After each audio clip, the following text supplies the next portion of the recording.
Hello everyone, welcome back to my channel. I hope you are doing great. In this particular video, I am going to start a short series on finite difference methods that are generally abbreviated as FDM. So I've covered a little bit about FDM in my previous CFD videos and MATLAB and Python. But in the next set of videos, what I want to talk is a little bit detailed version of the FDM. So we would start from a very basic approach as to understand how the FDM methods actually are implemented in the problems of computational mechanics, such as problems involving heat transfer and fluid flow.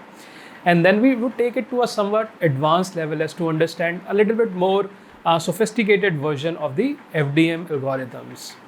So I would be roughly following what is provided in the textbook by Ferziger and Perich, which is a brilliant book if you want to study fluid dynamics in particular.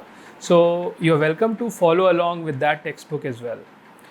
So in the first video today, we would talk about the fundamentals of how the finite difference methods came into existence and how we can use them for the first derivative. So in ordinary differential equations as well as partial differential equations, such as the advection diffusion equation or the Navier-Stokes equation, you might often see various kind of derivative terms in the equations.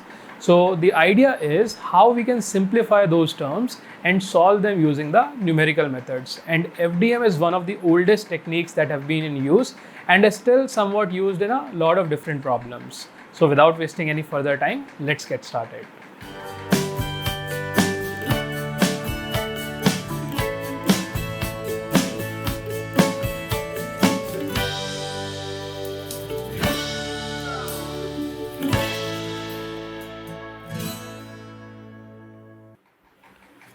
Alright, let's start by writing the equation that we would be using to understand the finite difference methods. And this is called as the advection diffusion equation. So it's an equation that is very common to the problems of computational mechanics. And I would be writing this equation making some very particular assumptions that it is corresponding to a steady state process, and we would only start with one-dimensional situations. So we are making this simplification so that it would be easier to understand as to how to implement the finite difference methods. So in this case, the equation reduces to something like this. So we have a left-hand side which contains a first derivative of a quantity, and on the right hand side we have something that looks like this, plus there could be some. So here we have a total of three terms. On the left hand side we have a first derivative term that represents the effect of what is called as advection. On the right hand side we have two terms. The first term corresponds to what is called as a diffusion effect, and the second term, which I have written just for the sake of inclusion, is called as a source term. When we would do the analysis, we may as well neglect the source term. The variable of interest that is of our problem is phi. So phi is our variable of interest, and when I say variable, it is mean that it can take different values at different points in the domain. And for the time being, we would assume that the density, which is represented by rho, the velocity, which is represented by small u, and diffusivity, which is represented on the right hand side using gamma. These three parameters are either constant or known to us before solving the problem. So this is a simplification that we are making in order to focus our attention only on the phi variable. So our plan is to understand the variation of phi from this particular problem. So Before we go further, let me just highlight that such kind of problem find application in primarily in fluid dynamics. So for example, you might have heard about the continuity equation. So you can obtain the continuity equation if you simply substitute phi s equal to 1, and you can get the what is called as momentum equation, or sometimes called as the Navier-Stokes equation, if you substitute phi as the velocity vector or different components of velocity field. The advection diffusion equation find application in heat transfer as well, especially when you want to investigate the conduction processes. In that case, we solve what is called as the energy equation, and for that you have to represent phi as some form of temperature in the domain. So I hope that by now I might have convinced you that this is a problem of physical interest. It is of extreme utility in the field of computational mechanics, and we want to solve this particular problem for a one-dimensional situation. So this particular part is important, that we are going to solve the problem in one-dimensional sense and for the situations where we are at a steady state.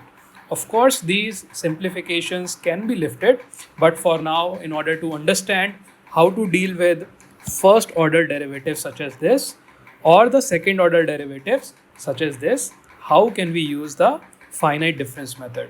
So that is the agenda of the discussion today.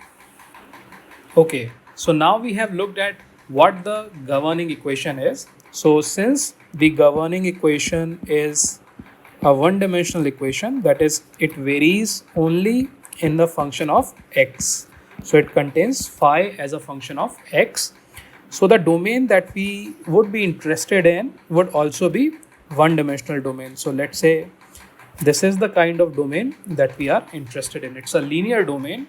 I have simplified it in a Cartesian system. So one-dimensional problem need not be linear. It could be, say for example, a radial domain only, but we are going to stick to what is called as a Cartesian system because it's a little bit more natural and intuitive to understand. So the first thing that we do in the finite difference method is to divide the domain using certain number of what is called as a grid point.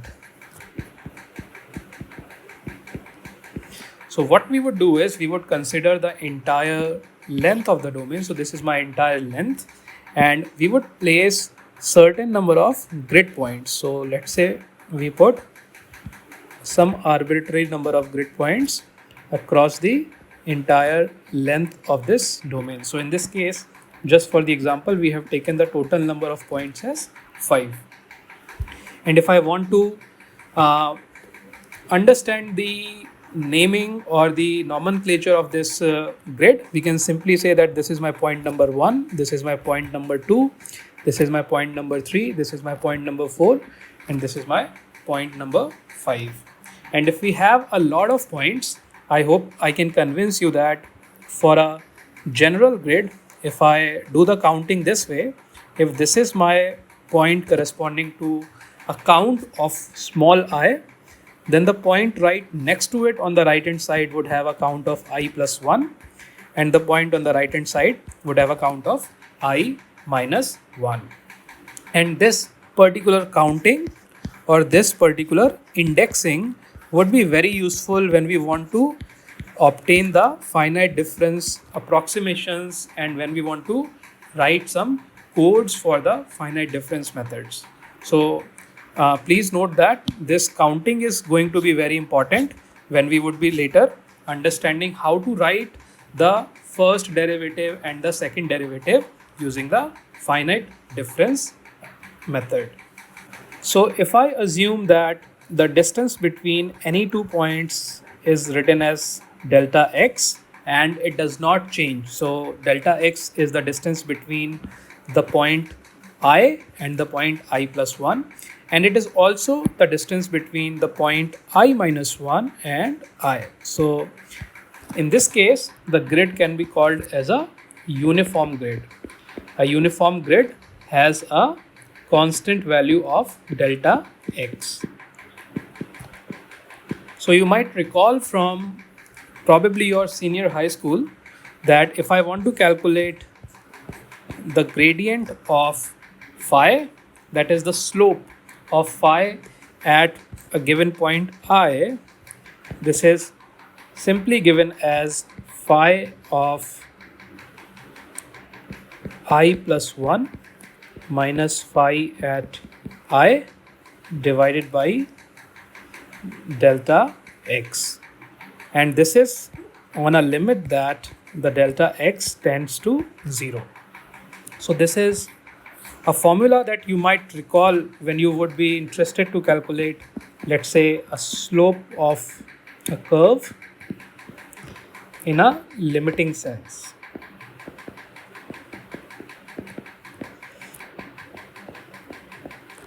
And this is also the basic idea of finite difference method.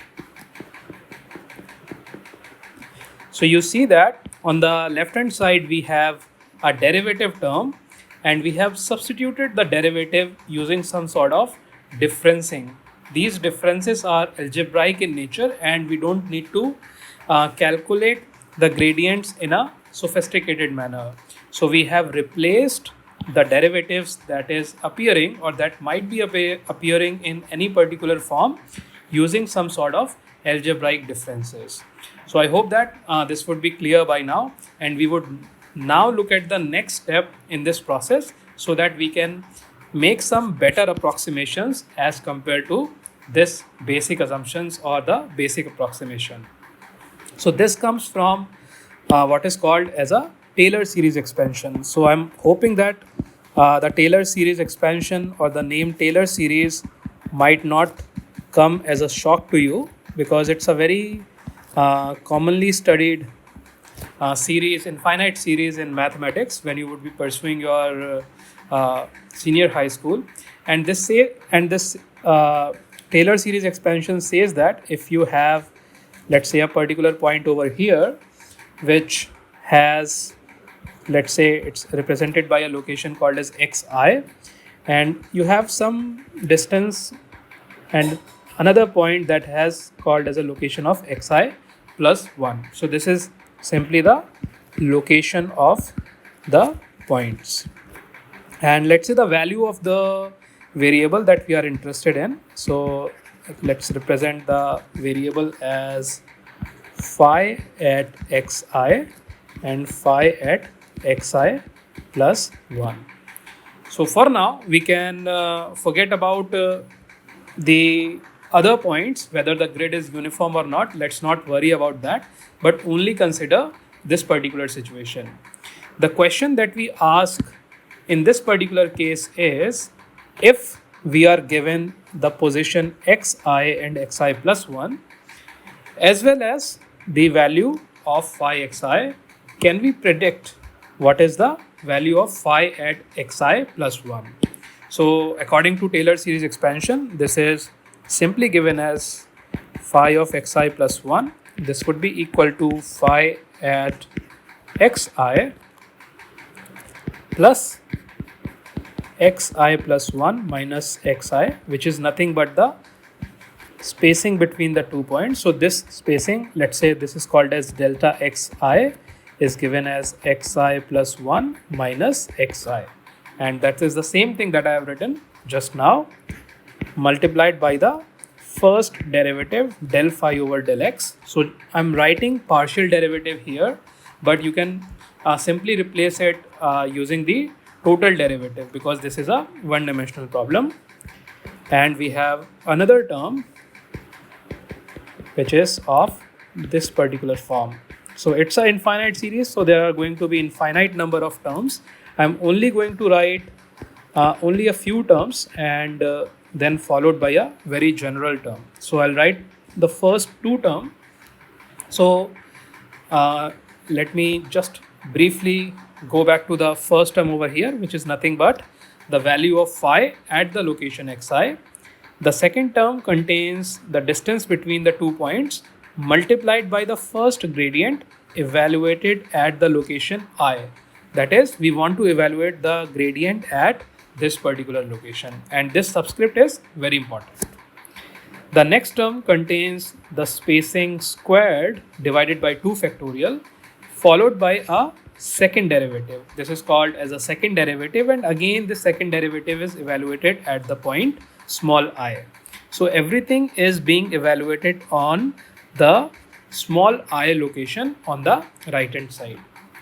And if we would write a general term here, so I would just do a dot dot here, and the general term would have the appearance of xi plus 1 minus xi raised to power n divided by n factorial multiplied by the nth derivative of phi with respect to x evaluated again at point I. And again, since this is in infinite series, this would go on continuing until infinity. So there would be a lot of different terms, but we're not going to be writing that. And of course, we're not going to be dealing with infinite number of terms, and as we shall see shortly. So now, if I say that, if I just make the argument that delta xi is a small quantity.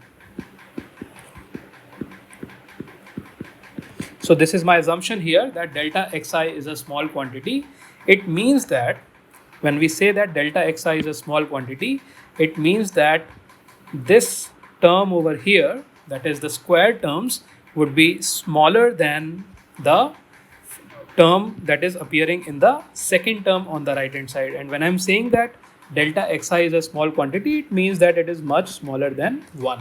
Only then this particular idea would hold true.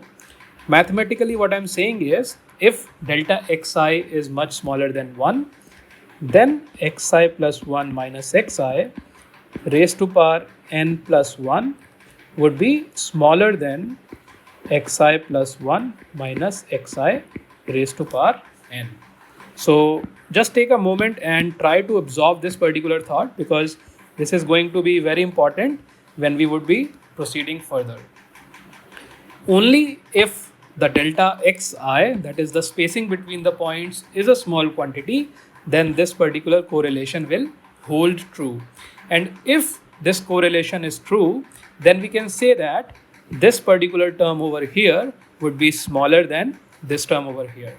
So what if we truncate this infinite series at this particular location? That is, after the second term, if I truncate this infinite series, maybe we can get some estimation of what is the first derivative. So our aim right now is to obtain the first derivative. And when I'm saying first derivative, it means that something like this. So I obtain the first derivative at location xi. So the simplest argument that I can provide is, based on the fact that delta xi is small, let's just truncate this entire series and forget about all these different terms.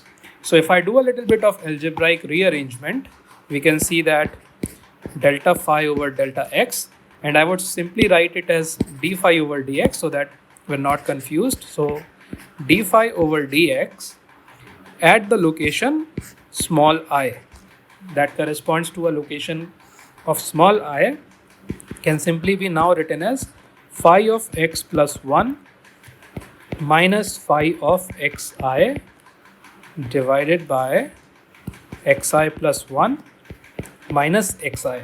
And I hope that you can see there is some similarity between the form that we saw here and the form that we have seen before. So this particular form is a simplified version of the Taylor series expansion. And the term that we are ignoring to write in this expansion is, the first term would be xi plus 1 minus xi divided by 2 factorial multiplied by the second gradient. And similarly, if you would do the mathematics a little bit, which I really recommend you to do, the next term in this ignored series or the truncated series would be of this manner. It would have a third gradient in the problem and so on. So there would be infinite terms, and these terms are going to be what is called as higher order terms. So these are called as a higher order terms, which we are not writing over here. So again, we can say that since delta xi is a small quantity, then this particular term is going to be smaller than this term over here. And it is very likely that the first term in this expansion or the first term in this truncated expansion is the dominant term in the entire series. So when we write the final form of the first gradient, this is simply written as phi of xi plus 1 minus phi of xi divided by xi plus 1 minus xi, and we say that the ignored terms or the terms that we are avoiding to write, they are of the order. So I will talk about this particular quantity that I'm calling as an order, which I'm representing by a capital O of delta xi. And this is my final or one of the final form in which I can represent the, so this is the first derivative using finite difference method. And this is only one of the variant. There are another way in which, or there are multiple ways in which we can write the same derivative, but this is like the simplest way, that is based on the Taylor series expansion of, for the point phi of xi plus 1. So we are using the Taylor series expansion for the point phi of I plus 1.